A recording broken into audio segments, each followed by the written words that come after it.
মার মার মার মার পরে আমার যদি ধরে মারে, আমরা আছি না, কিছু হইলে আমরা দেখবো না। কি রে রাসেল? তুই ওরে মাইরা দে, কইছি না কিছু হইলে আমরা দেখমু। अब तू गया बेटा, अब तू गया, देख तेरी औकात मैं दिखाता हूं। ওরে আল্লাহ রে, পলা রে।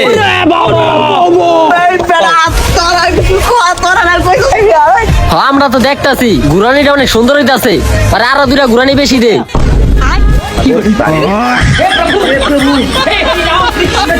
দর্শক বিন্দু, আপনাদের চলাচল পথে অনেক সময় অনেক বিপদ আপদ আসতে পারে। বিপদ আপদ তো আর কাউকে বলে আসে না। আপনাদের চলাচল পথে মনে করেন এক ডাকাত দল ধরলো, তখন আপনারা কিভাবে রক্ষা পাবেন? ডাকাত আপনার এক হাতে এইভাবে ধরলো আর গলায় এইভাবে ছুরি ঠেকাইলো, তখন আপনার কি করণীয় উচিত?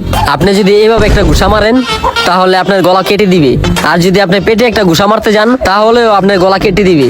আরেকটা টেকনিক যেটা আপনি অবলম্বন করলে আপনাকে মনে করেন ডাকাত দল আপোষেই ছেড়ে দিবে, সেই টেকনিকটা হচ্ছে এই দেখেন, এই